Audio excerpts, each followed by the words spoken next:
Magandang umaga sa inyong lahat.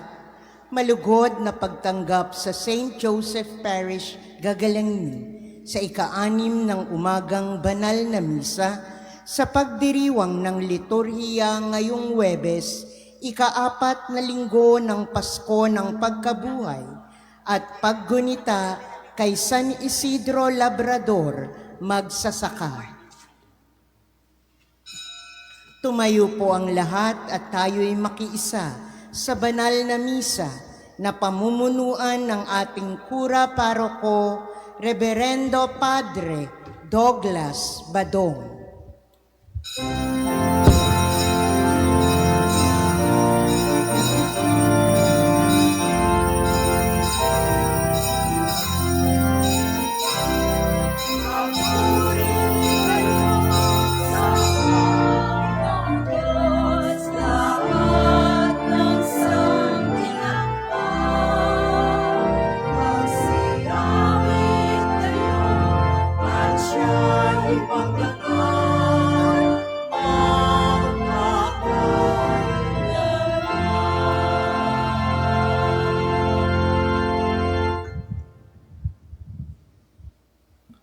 Sa ngalan ng Ama at ng Anak at ng Espiritu Santo. Amen.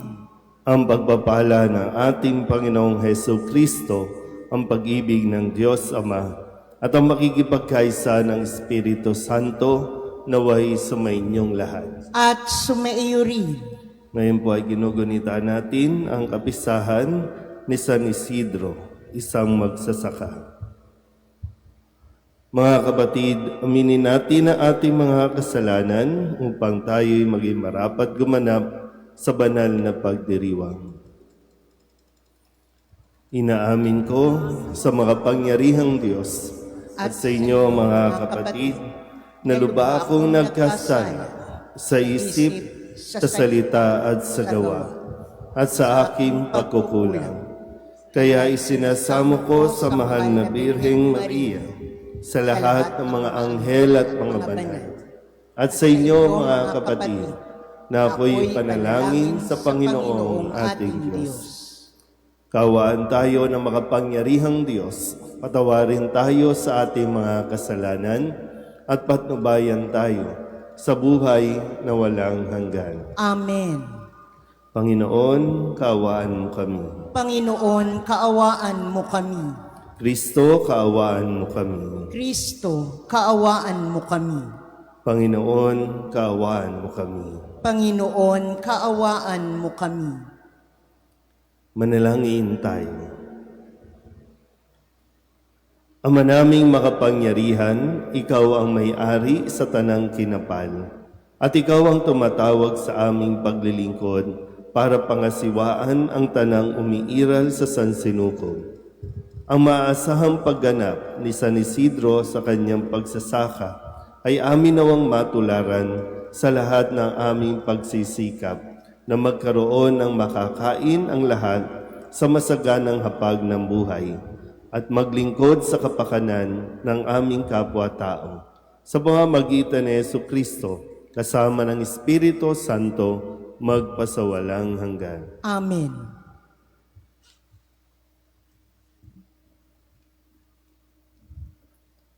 Pagbasa mula sa Gawa ng mga Apostol. Mula sa Pafos, si Pablo at ang kanyang mga kasama ay naglayag at dumating sa Perga ng Panfilia. Ngunit humiwalay sa kanila si Juan at nagbalik sa Jerusalem. Mula sa Perga, nagpatuloy sila at dumating sa Antioquia ng Pisidia. Nang araw ng pamamahinga, pumasok sila sa sinagoga at naupo. Matapos ang pagbasa sa ilang bahagi ng mga aklat ng kautusan at ng mga propeta, nagpasabi sa kanila ang mga tagapamahala ng sinagoga, "Mga kapatid, kung mayroon kayong iaaral sa mga tao, magsalita na kayo." Kaya't tumayo si Pablo at sinenyasan silang tumahimik.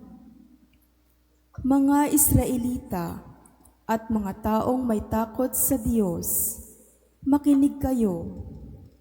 Ang Diyos ng ating bansang Israel ang humirang sa ating mga ninuno.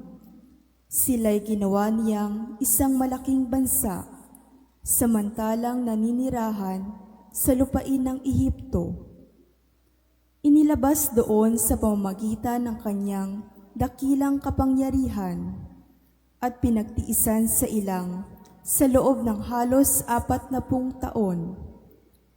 Pagkatapos niyang lipunin ang 7 bansa sa lupain ng Kanaan, ipinagkaloob sa kanila ang lupain ng mga iyon sa loob ng halos 450 taon. Pagkatapos, sila'y binagyan niya ng mga hukom hanggang kay Propeta Samuel. Nang humingi sila ng hari, ibinigay sa kanila ng Diyos ang isang lalaki mula sa lipi ni Benjamin, si Saulo na anak ni Cis. Naghari si Saulo sa loob ng 40 taon. At nang siya'y alisin ng Diyos, inihalili si David upang maghari sa kanila. At ganito ang patotoo ng Diyos tungkol sa kanya. Natagpuan ko kay David na anak ni Jesse, ang lalaking nakalulugod sa akin, isang lalaking handang tumupad sa lahat ng inuutos ko. Mula sa angkan ng lalaking ito, ipinagkaloob ng Diyos sa Israel si Jesus, ang kanyang ipinangakong tagapagligtas. Bago siya dumating, ipinangaral ni Juan sa buong Israel na dapat nilang pagsisihat talikdan ang kanilang mga kasalanan at pabinyag. Nang matapos na ni Juan ang kanyang gawain, sinabi niya sa mga tao, "Sino ba ako sa akala ninyo? Hindi ako si Kristo. Ngunit siya'y darating na kasunod ko, at hindi ako karapat-dapat kahit taga-alis ng panyapak." Ang salita ng Diyos. Salamat sa Diyos. Pag-ibig mong walang maliw ay lagi kong sasambitin. Pag-ibig mong walang maliw ay lagi kong sasambitin. Pag-ibig mo, poon, na din magmamaliw, ang sa tuwi-tuwinay aking aawitin. Ang katapatan mo'y laging sasambitin. Yoong pag-ibig mo'y walang katapusan. Sintatag ng langit ang iyong katapatan. Pag-ibig mong walang maliw ay lagi kong sasambitin. Ang piniling lingkod na ito'y si David, aking pinahiran ng banal na langis. Kaya't palagi ko siyang aakbayan, at siya'y lalakas sa aking patnubay. Pag-ibig mong walang maliw ay lagi kong sasambitin. Ang pagtatapat ko't pag-ibig na wagas ay iuukol ko't aking igagawad, at magtatagumpay siya oras-oras. Ako'y tatawaging Ama niya't Diyos, tagapagsanggalang niya't manunubos. Pag-ibig mong walang maliw ay lagi kong sasambitin. Tatayo na po ang lahat.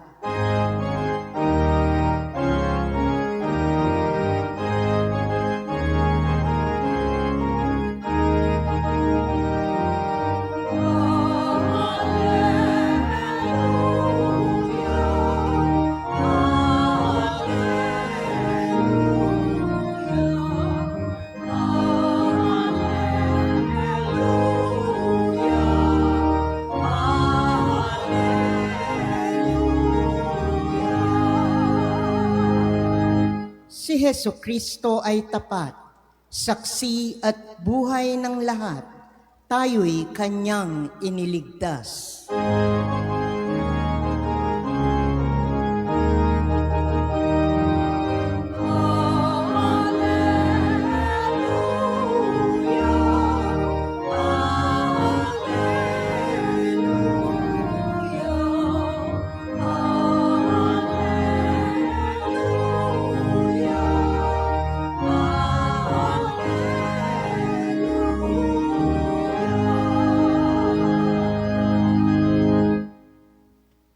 Sumainyo ang Panginoon. At sumaiyo rin. Ang mabuting balita ng Panginoon ayon kay San Juan. Papuri sa iyo, Panginoon. Nang mahugasan na ni Jesus ang mga paa ng kanyang mga alagad, sinabi niya sa kanila, "Sinasabi ko sa inyo, ang alipin ay hindi dakila kaysa kanyang Panginoon, ni ang sinugo kaysa nagsugo sa kanya. Kung naunawaan ninyo ang mga bagay na ito at inyong gagawin, mapapalad kayo. Hindi para sa inyong lahat ang sinasabi ko. Nakikilala ko ang aking mga hinirang, ngunit dapat matupad ang nasasabi sa kasulatan, ako'y pinagtataksilan ng taong pinakakain ko. Sinasabi ko ito sa inyo bago pa mangyari, upang kung ito'y mangyari na, manalig kayo na ako'y si ako nga. Tandaan ninyo, ang tumatanggap sa sinugo ko'y tumatanggap sa akin. At ang tumatanggap sa akin ay tumatanggap sa nagsugo sa akin." Ang mabuting balita ng Panginoon. Pinupuri ka namin, Panginoong Heso Kristo. Isang magandang umaga po sa inyong lahat. Ngayon po ay Huwebes ng ika-4 na linggo ng Pasko ng Pagkabuhay at ating pong ginugunita ang kapistahan ni San Isidro Labrador, isang magsasaka. At karamihan o halos buong Pilipinas ay nagdiriwang ng kapisahang ito bilang pasasalamat sa isang masaganang ani na maganda mapaalalahanan tayo, no, yung biyaya ng lupa na nanggagaling sa Diyos ay kailangan din natin siyempre pinagsisikapan. Kaya sa mga na-elect natin na mga bagong lingkod, sana po talagang makagawa sila ng batas na magproprotekta sa ating mga sakahan, sa ating agrikultura, lalong-lalo na para sa kapakanan ng mga magsasaka. Dahil kung wala ang magsasaka, wala yung mga nagtatanim, wala tayong kakanin na sariling atin. Baka umasa na lang tayo lagi sa pag-export o pagbibili, no, ng mga produkto mula sa ibang bansa, samantalang dito sa atin na napakayaman natin sa ating lupain. Sa kasaysayan, ilang bansa na ang gustong sumako at ilang bansa din ang nagpupunta pa dito sa Pilipinas dahil sa ating mga yamang lupa, no, dahil sa ating pong natural resources. Kaya sana po, no, sa tulong ni San Isidro ay talagang maprotektahan din natin ang atin pong mga magsasaka.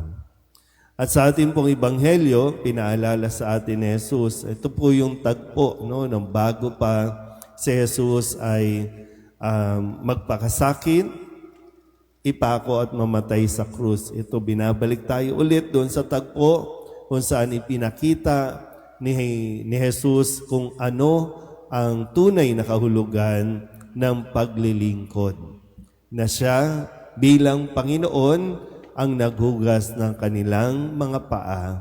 At sinabi dito na ang alipin ay hindi dakila kaysa kanyang Panginoon. At ang paanyaya, unawain natin ng mabuti at isabuhay ito. Na sa ganon, talagang tayo ay magiging mapalad. Si San Isidro, isa lamang sa napakaraming tinanghal na banal at siya'y nandoon na sa langit. Bagamat tinatawag nating mga banal o mga santo, sila ay nananatili pa rin bilang mga lingkod ng Panginoon na naglingkod para sa lahat. Bagamat mahirap si San Isidro, isang magsasaka. Pero kung siya ay magbigay ng tulong sa mga taong nangangailangan, higit-higit pa ang kanyang ibinibigay. Na talagang patunay, no, na naunawaan ni San Isidro ang kahulugan ng sinasabi ni Jesus ngayon. Kasi ang problema natin, no, magkaroon lang tayo ng higit sa iba. Kumita lang tayo ng higit sa iba. Magkaroon lang tayo ng posisyon, kahit nga minsan sa simbahan, no, coordinator lang, talagang akala mo, higit pa sa parish priest kung umasta. Pero tayo, no, talagang ang bilis umakyat sa ulo natin ang konting tagumpay, ang konting posisyon na ipinagkakaloob sa atin. Na pagka, no, kung hindi pa natin nakokontrol, parang ang tingin natin kailangan tayong ituring na isang dakila, ituring tayong isang Panginoon, isang boss. Itong sinasabi ni Jesus, no, isihan lang natin. Hindi tayo dapat makalimot sa kung sino tayo at kung sino ang dahilan kung bakit tayo mayroong mga ganitong ikinararangal, no, ng mga posisyon na tinatamasang mga tagumpay. Kahit gaano pa tayo, no, katanyag, wag nating kakalimutan na mayroon tayong iisang Panginoon at hindi tayo pwedeng umastang higit pa sa Kanya. Kaya muli, no, yung panawagan natin sa mga bagong halal na mga maglilingkod sa ating bayan. Kasi ngayon, sa karanasan natin ng mga nakalipas na taon pa, ngayon, anong sila ay nangangampanya, ang laging sigaw nila, maglilingkod kami. Pero kapag nahalal na, ang hirap ng abutin at hirap na silang magbigay ng oras para bumaba at makita ang kalagayan ng mga mamamayan, lalo na ang mga mahihirap. Kaya nga, no, sabi ko kanina, sana wag nilang kaligtaan, protektahan ang mga magsasaka. Huwag nilang kaligtaan, tugunan ang pangangailangan ng ating pong mga kababayan. E muli po, sa tulong ni San Isidro Labrador, ay atin din pong maisabuhay habang ginagawa natin ang ating pong mga trabaho, matuloy pa rin natin at huwag makaligtaan ang ating pong debosyon, lalong-lalo na pagdating sa Eucharistia. Amen.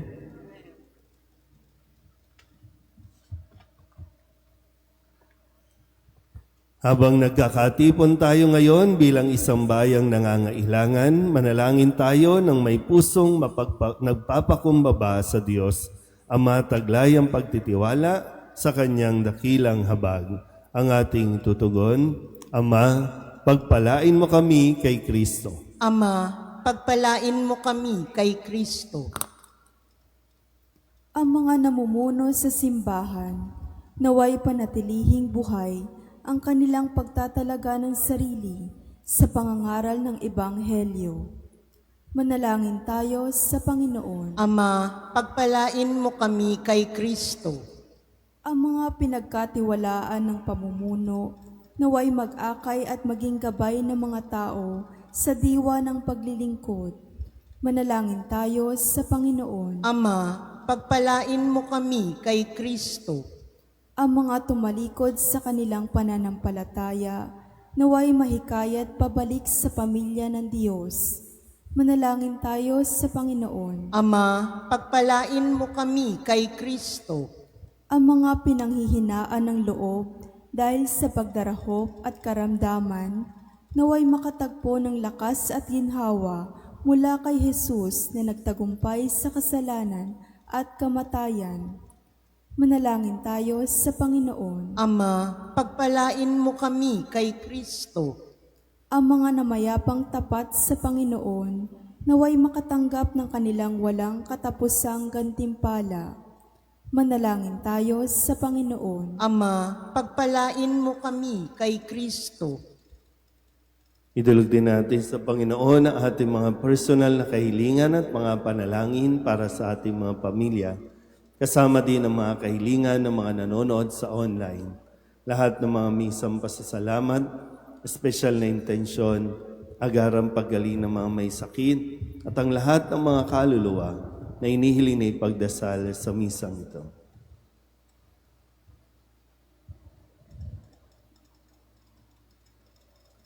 Ang lahat ng ito inihiling namin sa ngalan ni Kristong aming Panginoon. Amen.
Manalangin kayo mga kapatid upang paghahain natin ang kalugdahan ng Diyos sa mga makapangyarihan. Tanggapin nawa ng Panginoon itong paghahain sa iyong mga kamay, sa kapurihan niya at karangalan, sa ating kapakinabangan at sa buong sambayanan niyang banal. Ama naming lumikha, pagpalain mo ang mga alay na bunga ng pagtatanim at pag-aani ng mga magsasakang kagaya ni San Isidro. Ang pinagpaguran nila sa tag-ulan at tag-araw ay siya nawang maging pagkain at inuming sa amin ay nagbibigay buhay.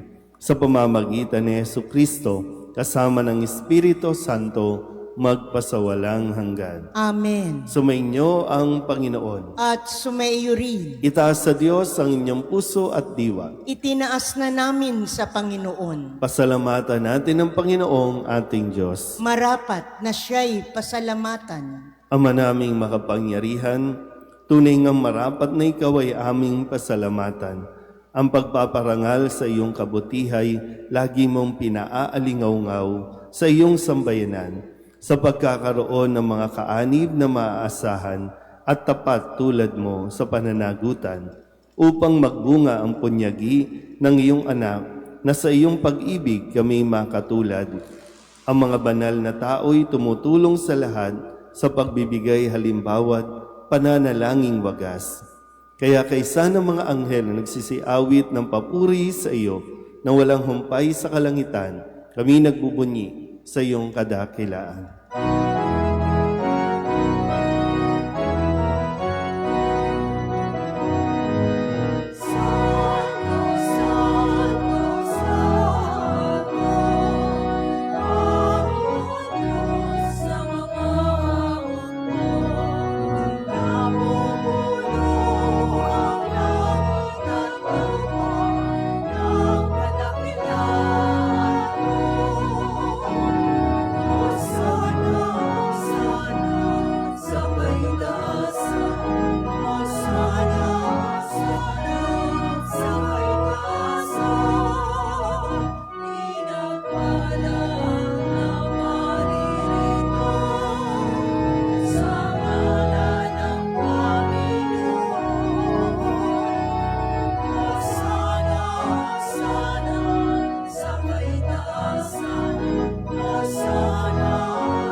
Ama naming banal, ikaw ang bukal ng tanang kabanalan. Kaya sa pamamagitan ng iyong Espiritu, gawin mong banal ang mga kaloob na ito upang para sa aming maging katawan at dugo ng aming Panginoong Heso Kristo. Bago niya pinagtiis ang pusang loob na maging handog, inawakan niya ang tinapay, pinasalamatan kaniya, pinaghati-hati niya iyon, iniabot sa kanyang mga alagad at sinabi, "Tanggapin ninyong lahat ito at kanin, ito ang aking katawan na ihahandog para sa inyo."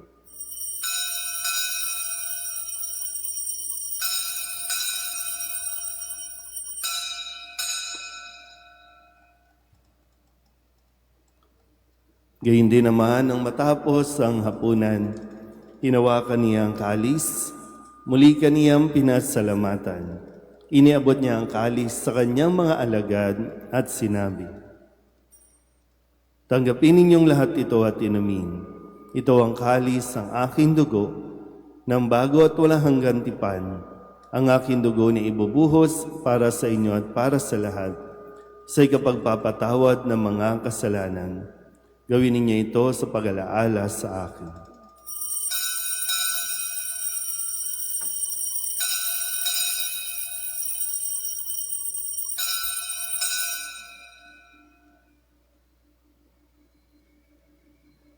Ipagbunyi natin ang misteryo ng pananampalataya. Si Kristo'y namatay, si Kristo'y nabuhay, si Kristo'y babalik sa wakas ng panahon. Ama, ginagawa namin ngayon ang pag-alaala sa pagkamatay at muling pagkabuhay ng iyong anak. Kaya tiniaalay namin sa iyo ang tinapay na nagbibigay buhay at ang kalis na nagkakaloob ng kaligtasan. Kami nagpapasalamat dahil kami iyong minarapat na tumayo sa harap mo para maglingkod sa iyo. Isinasama namin kami magsasalo-salo sa katawan at dugo ni Kristo ay mabuklod sa pagkakaisa sa pamamagitan ng Espiritu Santo. Ama, lingapin mo ang iyong simbahang laganap sa buong daigdig. Puspusin mo kami sa pag-ibig kay San Leon na aming Papa at ni Jose na aming Obispo at ng Tanang Kaparian. Alalahanin mo rin ang mga kapatid namin na himlay na may pag-asang sila'y muling mabubuhay, gayon din ang lahat ng mga pumanaw. Kawaan mo sila at patuloyin sa iyong kaliwanagan. Kawaan mo at paginapating kaming lahat na makasalo sa iyong buhay na walang wakas. Kaysa ng mahal na Birheng Maria na ina ng Diyos, ng kabiyak ng puso niyang si San Jose. Kaysa ng mga apostol at ng lahat ng mga banal, na namuhay dito sa daigdig ng kalugod-lugod sa iyo, may pagdiwang nawa namin ang papupuri sa ikararangal mo sa pamamagitan ng iyong anak na aming Panginoong Heso Kristo. Sa pamamagitan ni Kristo, kasama niya at sa Kanya, ang lahat ng parangal at papuri ay sa iyo, Diyos Amang makapangyarihan, kasama ng Espiritu Santo, magpasawalang hanggan.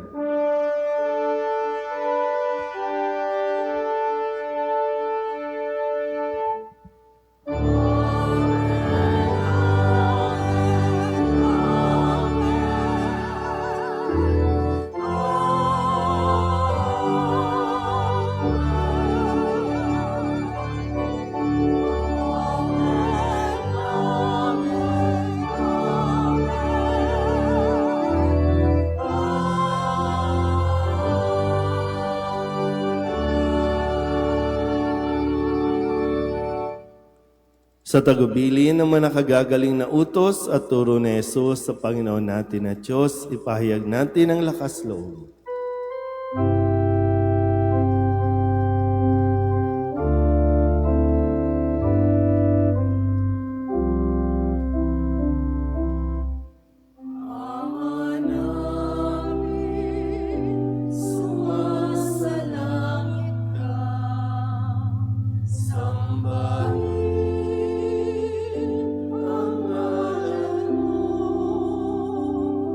Mapasa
Hinihiling namin kami iadya sa lahat ng masama, pagkalooban ng kapayapaan araw-araw, iligtas sa kasalanan at ilayo sa lahat ng kapahamakan, samantalang aming pinananabikan ang dakilang araw ng pagpapahayag ng tagapagligtas naming si Jesucristo.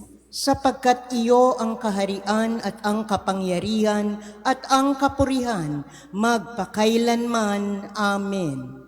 Panginoong Jesucristo, sinabi mo sa iyong mga apostol, kapayapaan ang iniiwan ko sa inyo, ang aking kapayapaan ang binibigay ko sa inyo. Tunghayan mo ang aming pananampalataya at huwag ang aming mga pagkakasala. Pagkalooban mo kami ng kapayapaan at pagkakaisa ayon sa iyong kalooban, kasama ng Espiritu Santo, magpasawalang hanggan. Amen. Ang kapayapaan ng Panginoon ay laging sumainyo. At sumaiyo rin. Magbigayan po tayo ng kapayapaan sa isa't isa. Kordero ng Diyos na nag-aalis ng mga kasalanan ng sanlibutan, maawa ka sa amin.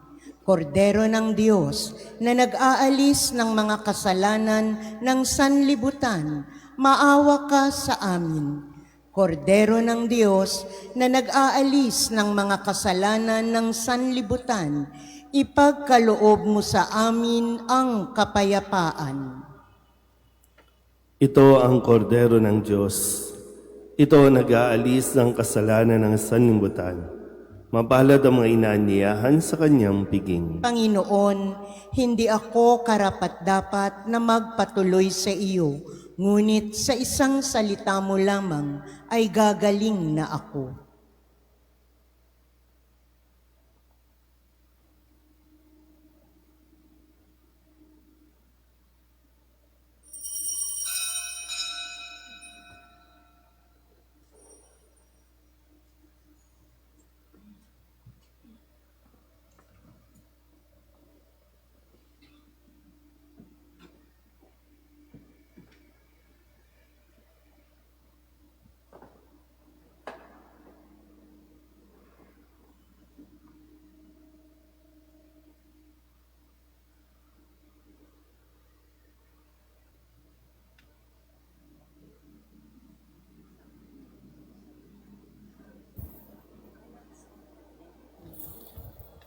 Manalangin tayo.